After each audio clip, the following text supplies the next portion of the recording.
She arrives late from her grandma's office and receives the worst news. The day Lina Moretti arrived late to her grandmother's office was the day her life split cleanly into before and after. She ran through the glass doors clutching a stack of blueprints, hair half-pinned, coffee sloshing dangerously in one hand. The reception area of Vega and Moretti Development, a firm that had reshaped skylines for 40 years, was unusually silent. Not the normal focused quiet of professionals working, but the heavy stillness of people waiting for something they couldn't stop. "I know I'm late," Lina said breathlessly to Sophia at the front desk. "Traffic was." "Your grandmother is waiting," Sophia interrupted softly. "Everyone is." That was worse. Elena Moretti didn't summon the entire executive team unless something monumental was about to happen. A merger, a lawsuit, a retirement, or a crisis. Lina's stomach dropped. She hurried down the corridor lined with framed photographs, groundbreaking ceremonies, ribbon cuttings, magazine covers. In almost every picture stood her grandmother, elegant, composed, unshakable, the woman who had built the company from nothing after immigrating with a single suitcase and a stubborn refusal to fail. Lina had grown up in these halls. After school she used to sit under drafting tables coloring on scrap paper while Elena negotiated million-dollar deals without raising her voice once. This company wasn't just a workplace. It was home. And now something was wrong. When Lina pushed open the boardroom doors, every head turned toward her. Executives, senior architects, legal advisors, even department heads who never attended routine meetings. And at the far end of the long table stood her grandmother, perfectly poised, silver hair swept back, eyes bright with that dangerous calm that meant she had already decided everything. "Ah," Elena said, smiling faintly. "My granddaughter joins us." Lina slid into the nearest empty chair, heart pounding. "I'm sorry. I came as fast as I could." "You're here now," Elena replied gently. Then her tone shifted. "Good. Because this concerns you most of all." A chill ran down Lina's spine. Elena folded her hands. "After 4 decades," she began, "I have decided to step back from daily operations." The words hit like a physical blow. Step back. Not retire, not sell, not close, but close enough to shatter everything Lina thought she knew about the future. "You can't," Lina blurted before she could stop herself. "You love this place." "I do," Elena said calmly. "Which is why I ensured it will continue to thrive." Lina didn't like the sound of that. "In order to expand internationally," Elena continued, "I have sold a controlling partnership to an investor with the resources and vision to take us further than we could go alone." The room erupted into murmurs. Controlling partnership. Sold. Investor. Lina felt her pulse roar in her ears. "You sold part of the company? Without telling me?" "I built this company," Elena said softly but firmly. "I choose its future." Lina's chest tightened. This wasn't just business. This was the legacy she had devoted her entire adult life to protecting. "Who?" someone asked. "Who is the investor?" Elena glanced toward the door and smiled. "He just arrived." The door opened, and Lina's world tilted violently. Because the man who walked in wasn't a stranger in a gray suit. He was tall, broad-shouldered, devastatingly composed, dressed in dark navy that looked custom-made. His presence filled the room with effortless authority, the kind that didn't need to announce itself. But Lina didn't notice any of that first. She noticed his face. And the memory slammed into her with brutal clarity. 3 years earlier. A design competition. A stage. A humiliating fall in front of hundreds of people. And his laughter echoing through the auditorium. Her hands curled into fists. No, not him. The man's gaze swept the room, confident, assessing, until it landed on her. Recognition sparked instantly in his eyes, followed by something dangerously close to amusement. "Good afternoon," he said smoothly. "Adrian Hale." Even his voice made her jaw clench. He stepped forward and shook Elena's hand. "Thank you for the warm welcome." "Our pleasure," Elena said. "Everyone, Adrian will be joining us as co-owner and strategic director." Co-owner. Strategic director. Meaning power. Meaning control. Meaning he wasn't going anywhere. Lina felt like the air had been sucked from the room. Adrian turned toward her. "And this," Elena continued brightly, "is my granddaughter Lina Moretti, head of creative development." Adrian's eyes darkened with unmistakable recognition. "Of course," he said quietly. "We've met." The room sensed tension immediately. Lina forced herself to stand. "Once," she said coldly. "Briefly." "And memorably," he replied. Her cheeks burned, not with embarrassment now but fury. Elena looked between them, clearly aware of the undercurrent but choosing not to intervene. Wonderful. Then introductions are unnecessary. Wonderful. Lina wanted to scream. Instead she sat down, nails digging into her palm under the table. Adrian took the seat directly across from her. Of course he did. He leaned back slightly, studying her with the same unsettling focus he had years ago, as if she were a puzzle he intended to solve whether she liked it or not. Elena tells me you're the creative heart of the company, he said. Impressive. Flattery won't help you, Lina replied evenly. A flicker of surprise crossed his face, then interest. I'm not trying to help myself, he said. I'm stating a fact. She refused to react. Elena clapped her hands lightly. Excellent. Then we can move forward. Adrian will oversee expansion, acquisitions, and financial strategy. Lina will continue directing design and project execution. Translation: they would be working together. Closely. Daily. Possibly for years. Lina's stomach turned. This partnership will require cooperation, Elena added, eyes lingering meaningfully on her granddaughter. I trust both of you to behave professionally. Professionally. Right. As if professionalism could erase humiliation. As if she could forget standing on that stage, heart-pounding, as Adrian Hale, judge, billionaire investor, media darling, laughed when she tripped and fell during her acceptance speech. He hadn't just laughed. He'd made a joke. And the audience had laughed too. It had taken Lina months to rebuild her confidence, and even longer to stop hearing that sound in her nightmares. And now he owned half her world. The meeting dissolved into discussions of transition plans and future projects, but Lina barely heard any of it.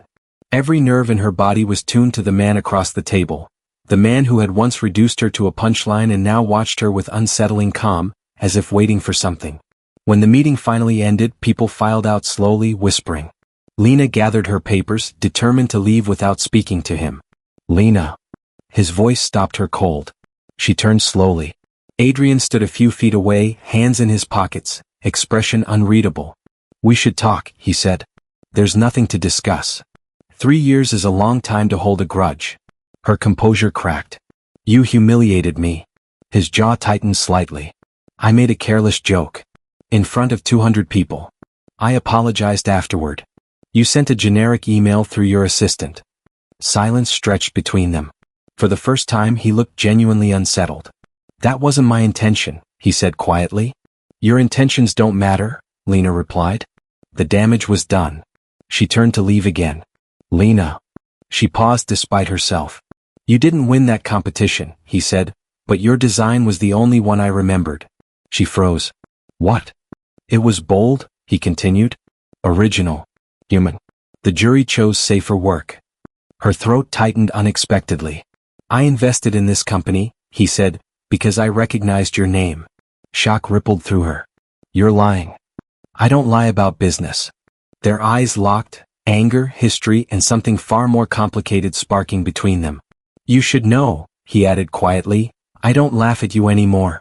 Before she could respond, he walked past her and out of the room, leaving her standing alone with a heart pounding for reasons she refused to examine. From the doorway, Elena Moretti watched everything with a small, knowing smile. Because she hadn't just chosen an investor. She had chosen a catalyst. And whether Lina liked it or not, her life, her career, and her heart were about to be tested in ways she never imagined. Far worse news than a new boss. Far worse than a business partnership. She would be working with the one man who had seen her at her lowest, and was about to discover just how powerful she truly was. The man who laughed becomes the one she can't escape. By the end of the first week, Lina Moretti had developed a simple theory. Adrian Hale had invested millions of dollars solely to ruin her peace of mind. There was no other explanation. Normal investors appeared occasionally, signed documents, asked questions, then vanished back into private jets and glass towers. Adrian, however, was in the office every single day, early, composed, irritatingly observant, and always where she least wanted him to be. If she worked in the design studio, he reviewed budgets there. If she escaped to the rooftop garden, he took phone calls there. If she stayed late to avoid him, he stayed later. It felt less like coincidence and more like strategy. Good morning, Lina. She didn't look up from her screen. You're blocking my light. He stepped aside obediently, but didn't leave. Better? No. Silence. Finally she sighed and met his gaze. Do you need something? Yes, he said calmly. Your input on the Valencia project. My input was in the report you ignored. I didn't ignore it, he replied. I disagreed. Of course he did. Lina stood abruptly, grabbing a tablet. Fine. Let's disagree productively.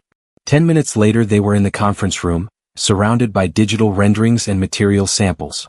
The project was a mixed-use development, retail, housing, public spaces, the kind of design Lina loved because it shaped how people lived, not just how cities looked. Adrian pointed at the screen.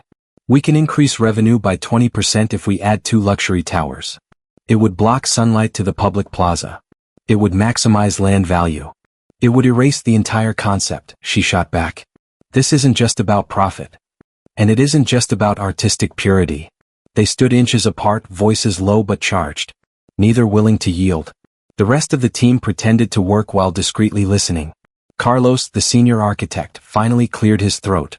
Perhaps, a compromise? Lina and Adrian turned toward him simultaneously. No, they said in perfect unison. Carlos leaned back slowly. I will return to being invisible. Adrian exhaled, running a hand through his hair. Why do you fight every suggestion I make? Because most of them prioritize numbers over people. And most of yours prioritize ideals over feasibility. Their eyes locked. Frustration crackled between them, but beneath it something else flickered, something neither wanted to name. You don't know me, Lina said quietly. I'm trying to, he replied. That stopped her for a fraction of a second. Then she stepped back, reclaiming distance. Focus on the project. The days blurred into a pattern of tension and reluctant cooperation. They argued over materials, layouts, budgets, timelines, everything. Yet despite their clashes, the work improved. Designs became sharper. Strategies more nuanced. Each pushed the other past comfortable limits. Neither would admit it. Late one evening, Lina was alone in the design studio, surrounded by sketches and half-empty coffee cups. Her eyes burned from staring at screens too long, but she refused to leave until she solved the circulation problem in the Valencia plan. She didn't hear Adrian enter. Have you eaten? She startled, nearly dropping her pencil. Do you sneak up on people professionally or just for fun? You skipped lunch, he said, placing a paper bag on the table. And dinner. How would you know that? I was here. She blinked. All day. Mostly. He opened the bag. The smell of warm food filled the room. Real food, not vending machine survival rations. I'm not hungry, she said automatically. Her stomach betrayed her with a loud growl. Adrian's mouth twitched. Of course not. Reluctantly she sat. They ate in silence at opposite ends of the table, the only sounds the rustle of paper and distant city traffic. Finally she spoke.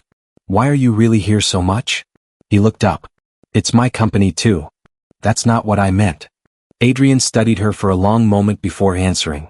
My father built an empire, he said slowly. Hospitals, research centers, entire medical networks. He expected me to inherit it. And you didn't. No, his expression was unreadable. I wanted to build something of my own. So you buy companies? I invest in potential. His gaze held hers. Lina looked away first. 2 days later came the incident that made everything worse. The elevators malfunctioned. Lina stepped inside just as the doors were closing, and Adrian slipped through at the last second. Of course, she muttered. They descended 3 floors. Then the elevator shuddered violently and stopped. Lights flickered. Total silence. Please tell me this is a scheduled maintenance test, Lina said tightly. Adrian pressed the emergency button. Nothing happened. He checked his phone. No signal. Her breathing changed immediately, faster, shallower. Lina? I'm fine. You're pale. I said I'm fine. But she wasn't. Confined spaces. No escape. No control. The walls felt closer with every second. Adrian's voice softened. Hey, look at me. She shook her head, pressing back against the metal wall. Lina. Something in his tone, calm, steady, grounded, cut through the rising panic. She looked up. Focus on my voice, he said. Slow breaths. And hold out. She tried. It took several attempts, but gradually the tight band around her chest loosened. The elevator creaked ominously. Without thinking, she grabbed his arm. He didn't move away. His hand covered hers, warm, steady, anchoring. I've got you, he said quietly. 3 simple words. No teasing. No arrogance. No judgment. Just certainty. She realized how close they were, How easily she could see the faint scar near his eyebrow, the darker ring around his pupils, the tension in his jaw as he monitored her breathing. Time stretched. The panic ebbed. But something else replaced it. Awareness. Electric, undeniable awareness. Her gaze drifted to his mouth, then snapped back to his eyes. Big mistake. He had noticed. The air between them shifted, charged and fragile. Lina, he began softly. She didn't know who moved first. 1 second they were staring at each other. The next her hands were on his shirt and his arms were around her, pulling her closer as if gravity had suddenly increased. The kiss wasn't gentle. It was urgent, breathless, full of weeks of tension and something far deeper. Something that felt dangerously like relief. Like finding oxygen after drowning. Her fingers tangled in his hair. His hand tightened at her waist, drawing her flesh against him. Every nerve in her body ignited. For a moment, the world shrank to warmth, pressure, heartbeat, breath. Then the elevator jolted back to life. Lights brightened. Reality crashed in. Lina pulled away as if burned, chest heaving, eyes wide with shock. That, she started. The doors slid open onto the lobby. People waited outside. She fled past them without another word. Adrian remained inside, stunned, one hand still half raised as if she were still there. That night, Lina sat in her car in the dark parking garage long after the engine stopped. Her lips still tingled. Her heart still hadn't slowed. She had kissed Adrian Hale. Worse, she had wanted to. This is a disaster, she whispered to the empty car. Because nothing about that moment had felt like hatred. And nothing about it felt temporary. Upstairs, Adrian stood by his apartment window overlooking the city, replaying the moment again and again. Not the kiss itself. The look in her eyes before it. Vulnerability. Trust. Something unguarded he had never seen before. He exhaled slowly. This wasn't part of any plan. And for the first time in years, Adrian Hale, billionaire strategist, ruthless negotiator, man who controlled everything, felt completely, dangerously out of his depth. Across the city, Elena Moretti sat in her armchair with a cup of tea, gazing at an old photograph of Lina as a child. Kindness, she murmured softly. That's the true test. Because she hadn't chosen Adrian just for his money. She had chosen him because she knew something neither Lina nor Adrian had yet realized. The company wasn't the only legacy at stake. And the trials ahead would reveal not just who was capable of running an empire, but who was worthy of it. The humiliation returns. And so does the truth. Lina's strategy for Monday morning was simple.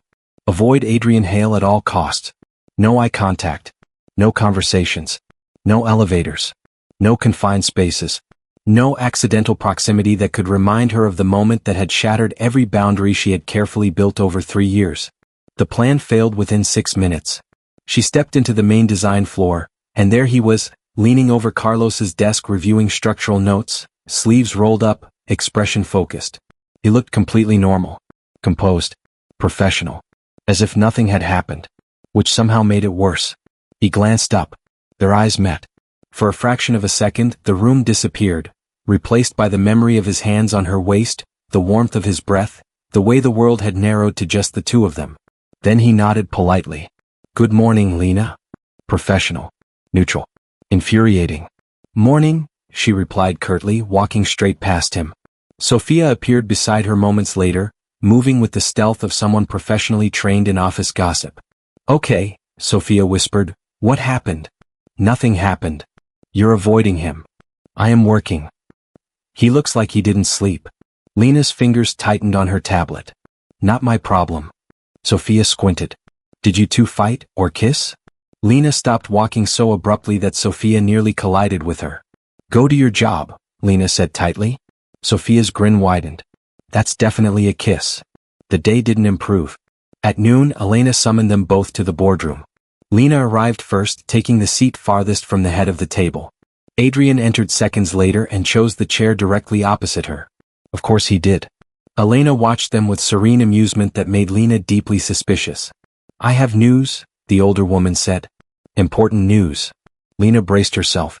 I have accepted an invitation for the firm to present at the International Urban Development Summit next week.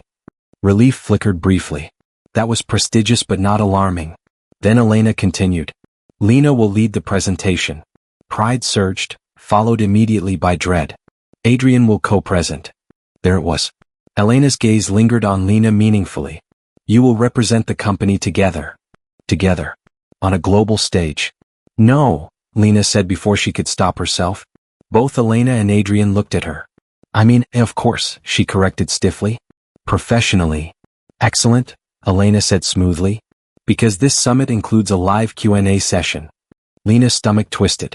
Live audiences meant unpredictability, judgment, exposure. Memories she had worked very hard to bury. Adrian noticed. Is that a problem? No. He didn't look convinced. Preparation consumed the next several days. Late nights. Endless revisions. Technical rehearsals. Working side by side without addressing the tension between them felt like walking a tightrope over open air. They spoke only about the presentation. Precise, controlled, impersonal. Until Thursday evening. They were alone in the conference room reviewing slides when Adrian suddenly closed his laptop. We need to talk. Lina didn't look up. We are talking. Not about work. Then no. He leaned forward, palms flat on the table. You kissed me. Her pulse spiked. It was situational. That's not a scientific category. It was stress. Lina. She finally met his gaze, and immediately wished she hadn't. The intensity there made it impossible to hide behind professionalism. It didn't mean anything, she said. The words tasted like a lie. Something hardened in his expression. Understood. He reopened his laptop. Conversation over. For reasons she refused to examine, that hurt more than if he had argued. The summit took place in a massive convention center overlooking the harbor, a polished arena of glass, steel, and international power players. Lina stood backstage adjusting her blazer with steady hands that hid a racing heart. She had faced boardrooms, investors, and design juries before. But this was different. This audience was huge. Visible through the stage curtains. Hundreds of attendees, cameras, giant projection screens. Adrian approached quietly. You okay? I've done this before. Not like this. Not since the night everything went wrong. He studied her face carefully. If you need me to take lead. I don't. He nodded once. Then let's go. The presentation began flawlessly. Lina spoke with clarity and confidence, walking the audience through their innovative approach to sustainable urban housing. Adrian followed seamlessly, translating design concepts into financial viability and long-term impact. They worked together like two halves of a machine, precise, synchronized, unexpectedly effective. Applause filled the hall when they finished. Lina allowed herself a small breath of relief. Then the moderator smiled. And now we'll take questions. Her chest tightened.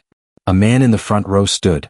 Ms. Moretti, he said loudly, how does this design compare to the one you presented at the Madrid Innovation Gala 3 years ago? The world tilted. Madrid. That night. The fall. The laughter. Before she could answer, the man continued with a faint smirk. The one where you didn't quite make it through your speech. A ripple moved through the audience. Recognition, whispers, curiosity. Her throat closed. Adrian stiffened beside her. Lina forced air into her lungs. Design evolves, she said carefully. We learn from experience. But do you consider that event a failure? Her vision blurred slightly. This was exactly why she avoided live audiences. Exactly why she hated being remembered for that moment instead of her work. Before she could respond, another voice cut in, calm, firm, unmistakable. Yes, Adrian said.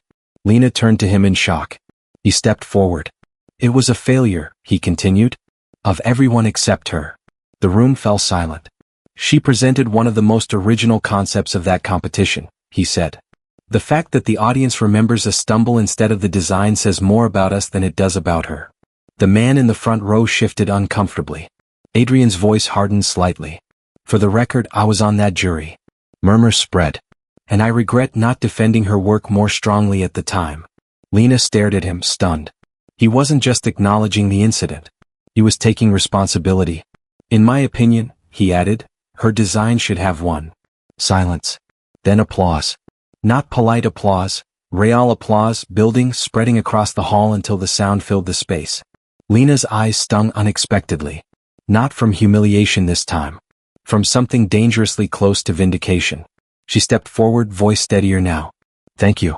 And to answer your question, yes, I learned from that experience. She paused. It taught me that falling in public doesn't define you. What defines you is whether you stand up again. More applause. Stronger this time. The moderator beamed. Beautifully said. Backstage afterward, Lina leaned against the wall, adrenaline draining from her body. Adrian approached slowly. You didn't have to do that, she said quietly. Yes, I did. She looked up. Why? He held her gaze. Because I was the one who laughed. The honesty in his voice knocked the breath out of her. And because, he added softly, you deserved better. For a moment neither spoke. The noise of the conference faded into the background. Something shifted between them, something deeper than attraction, stronger than resentment. Recognition. Respect. Possibility. Lina swallowed. Thank you. He nodded almost awkwardly. Anytime. From across the hallway, Elena Moretti watched unseen, her expression thoughtful rather than triumphant. Because this wasn't just about romance or rivalry. It was about character. About who someone became when faced with the chance to do right instead of easy. And the real test was still coming. Because respect earned in private was one thing. Respect proven under pressure, when power, money and legacy were on the line, was something else entirely. And soon Lina and Adrian would discover that the worst news she received that day in the boardroom was only the beginning. The betrayal that changes everything. For 3 days after the summit, Lina couldn't stop thinking about what Adrian had done. Not the kiss. Not the tension. Not even the way he looked at her when he thought she wasn't paying attention. It was the defense. Public. Unscripted. Risky. He hadn't just supported her. He had taken responsibility for hurting her, in front of hundreds of industry leaders who could affect his reputation, investments, and influence. Powerful men didn't do that. Unless they meant it. Which made what happened next feel like being dropped from a great height. Lina arrived early Monday morning, energized for the first time in weeks. The Valencia project was finally moving forward, and after the summit, new investors had expressed interest in her community-centered approach. Maybe, just maybe, things were turning around. Until she stepped into the main office and felt the atmosphere immediately. Too quiet. Too tense. People avoided eye contact. Carlos approached her with a look that made her stomach sink. You need to go to the boardroom, he said quietly. No. Inside, Elena sat at the head of the table. Adrian stood by the window, hands in his pockets, posture rigid. And beside Elena, 2 unfamiliar lawyers. Lina's pulse accelerated. What's going on? Elena's expression was calm but grave. Sit down, Lina. She didn't want to. She did anyway. One of the lawyers slid a document across the table. A formal complaint has been filed against you, he said. The words didn't register at first. A complaint? Professional misconduct. Financial irregularities. Misuse of company resources. Lina stared at him, certain she had misheard. That's ridiculous. The evidence suggests otherwise. Her chest tightened. What evidence? The lawyer tapped the file. Unauthorized budget transfers. Personal project funding. External contracts signed without approval. None of it made sense. I didn't do any of that, she said, voice shaking. The second lawyer spoke. The transactions were executed under your authorization code. Ice flooded her veins. Authorization code. Meaning someone hadn't just accused her, they had framed her. Her gaze snapped to Adrian instinctively. His expression was unreadable. No, she whispered. No, this is wrong. Elena spoke gently. Until this is resolved, you are suspended from active duties. The word hit harder than any accusation. Suspended. From the company she had given her life to. You can't believe this, Lina said, looking directly at her grandmother. Elena's eyes softened with something like pain. An investigation is necessary. Necessary. Not unjust. Not impossible. Not unthinkable. Necessary. Lina stood abruptly, chair scraping harshly against the floor. Someone set me up. That will be determined, the lawyer replied. Her hands trembled. She looked at Adrian again. Say something, she demanded. You know I wouldn't do this. He didn't move. Didn't speak. Didn't defend her. The silence felt like betrayal. Something inside her cracked. Unbelievable, she whispered. She grabbed her bag and walked out before anyone could see the tears threatening to fall. The office watched her leave. Some with sympathy. Some with suspicion. Some with the uncomfortable relief of people glad it wasn't them. In the parking garage, Lina leaned against her car, shaking. Anger replaced shock. Who would do this? What? And why hadn't Adrian defended her? The man who had stood up for her in front of the world had said nothing when it mattered most. That hurt more than the accusation itself. Upstairs, Adrian remained by the window long after Lina left. Elena approached quietly. You didn't stop her, she said. She wouldn't have listened. You didn't even try. He turned jaw tight. Do you think I believe she did this? Do you? Yes. The answer came instantly. Elena studied him. Then why stay silent? Because whoever framed her is still inside this company, he said. If I challenge the process now, they'll cover their tracks. Understanding flickered in Elena's eyes. You're investigating. I started the moment I saw the documents. She nodded slowly, approval hidden behind composure. Be careful, she said. Powerful people don't like being exposed. Adrian's expression hardened. Neither do I. Meanwhile, Lina drove without direction, tears blurring her vision until she finally pulled over at a quiet waterfront overlook. Suspended. Accused. Betrayed. Her phone buzzed. She almost ignored it. Almost. Adrian Hale. She stared at the screen, anger flaring. Then she answered. What? Are you somewhere safe? He asked. The concern in his voice caught her off guard, and made her angrier. You don't get to care now. I never stopped. You stood there and said nothing. I couldn't. Couldn't or wouldn't? Silence. Then, trust me. She laughed bitterly. That ship sailed this morning. Lina, listen to me. No, she cut in. I trusted you once already. That was a mistake. She ended the call before he could respond. By evening, the story had begun circulating online. Industry blogs, business news sites, social media speculation, headlines questioning her integrity, years of work unraveling in hours. Lina sat alone in her apartment, numb, staring at her laptop screen as comments piled up from strangers who knew nothing about her but felt entitled to judge. Fraud. Nepotism higher. Overrated. The words stabbed deeper than she wanted to admit. Then a notification popped up. A new article. She clicked it, and froze. Investor Adrian Hale declares full confidence in suspended director Lina Moretti. Her breath caught. The article quoted a statement released only minutes earlier. I have reviewed Lina Moretti's professional history and find no indication of misconduct. I believe she is being unfairly targeted, and I am personally committed to uncovering the truth. Her eyes filled with tears. He hadn't defended her in the room. He had defended her to the world. Another line followed. Anyone responsible for falsifying evidence against her will be held accountable. Not gentle. Not diplomatic. A warning. A promise. At the same moment, in a sleek office across the city, a man watched the same news alert appear on his screen. His mouth tightened. Problem? His assistant asked. Possibly, he replied. Hale is digging. And the girl? She's out of the way for now. He leaned back, steepling his fingers. Make sure the trail stays clean. Because the accusation wasn't random. It wasn't a mistake. It was part of a larger plan. One that involved control of the company, elimination of obstacles, and the assumption that Lina Moretti would collapse quietly under pressure. He had underestimated her. More importantly, he had underestimated Adrian Hale. Later that night, Elena Moretti sat alone in her office, lights dimmed, looking out over the city her company had helped shape. Softly, she spoke to the empty room. Strength isn't proven when everything goes right. Her reflection stared back from the glass. It's proven when everything goes wrong. She had set many events in motion, not this one but the circumstances that would reveal who people truly were. And now the real test had begun. Because the worst news Lina received that day would become the spark for the most powerful turnaround of her life. And when the truth surfaced, it wouldn't just clear her name. It would change the balance of power forever. The truth that restores everything. 3 days after Lina Moretti's suspension, the storm reached its peak. Her access badges were deactivated. Her company email locked. Her projects reassigned. Years of work erased with terrifying efficiency. She hadn't returned to the office. Pride wouldn't let her. Neither would the fear of seeing pity, or worse, suspicion, in the eyes of people she had led for so long. Instead, she spent her days reviewing every contract, every decision, every approval she had signed in the past year, searching for anything that could explain the fabricated transactions. Nothing did. Which meant one thing. Whoever set her up had access at the highest level. On the fourth morning, her doorbell rang. She opened it cautiously.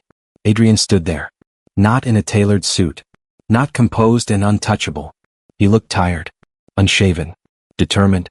You shouldn't be here, she said quietly. Probably not. Reporters are watching the building.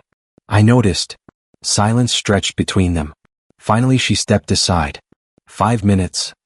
He entered, scanning the small apartment. modest compared to his world, but warm, filled with sketches, books, and models in various stages of completion. Proof of who she really was. He placed a folder on the table. I found something. Her pulse quickened despite herself. What? Evidence that you were framed. Hope flared, then immediately dimmed. Why should I believe you?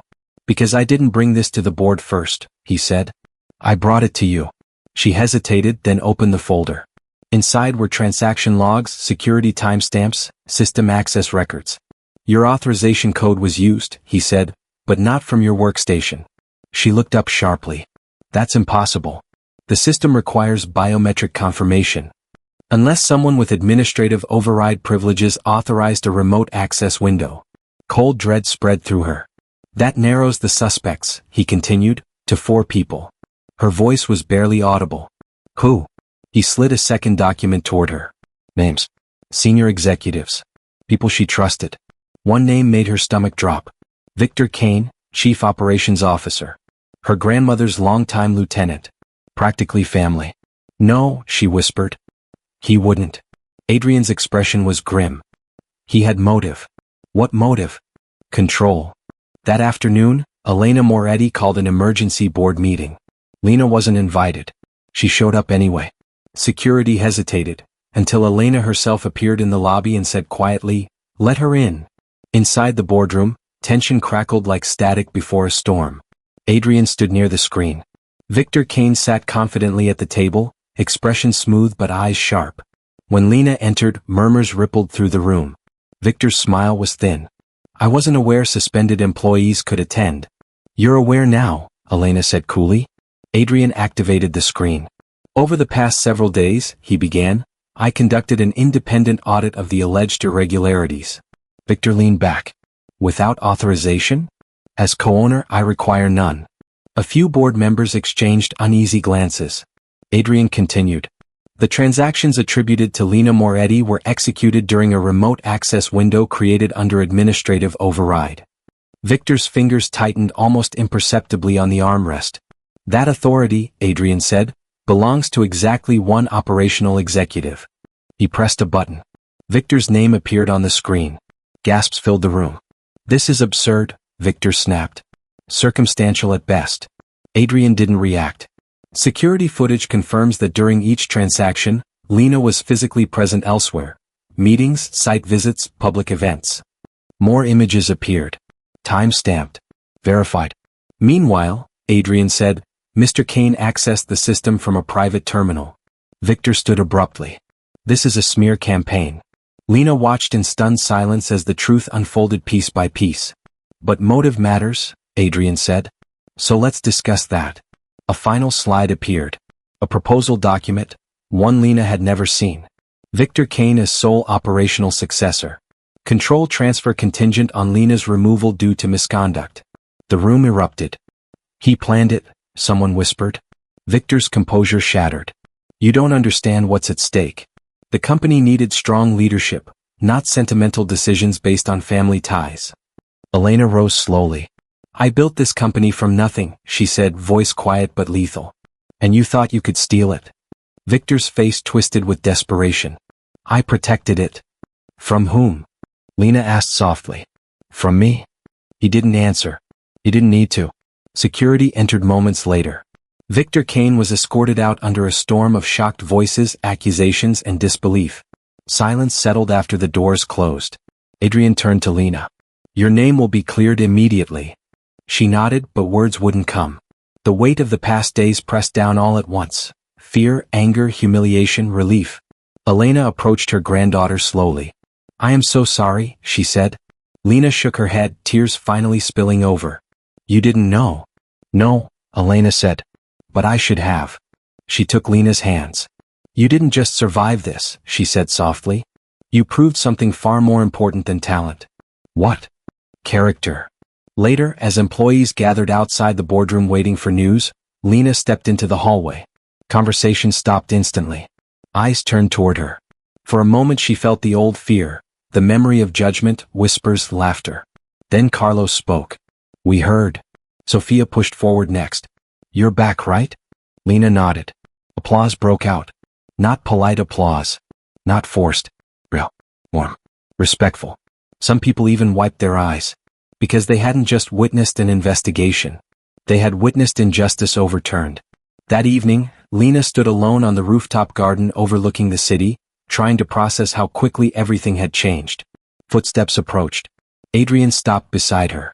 "Media statement goes out in an hour," he said. "Full exoneration." "Thank you," she said quietly. "You don't owe me thanks." "I do."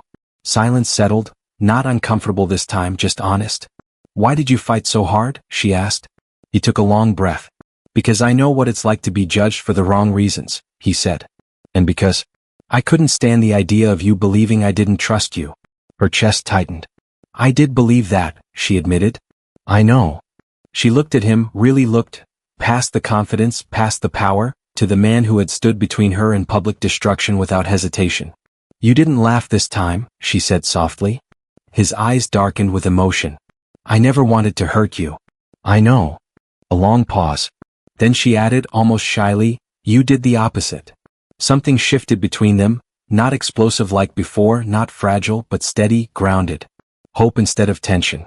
"Lina," he said quietly, "when this started, I thought I was investing in a company. And now," he met her gaze, "now I think I invested in the right person." Her breath caught. This time, when he reached for her hand, she didn't pull away. Across the city, news alerts lit up phones and screens. Executive framed rising director. Truth exposed after internal investigation. Lina Moretti cleared of all charges. Adrian Hale praised for defending integrity over profit. Public opinion flipped overnight. Critics became supporters. Whispers became admiration. Instant karma, not as revenge but as justice. Late that night, Elena Moretti stood in her office one last time before turning off the lights. She smiled to herself. Not because the crisis had ended, but because the future she hoped for had begun. Respect had been tested. Kindness had been proven.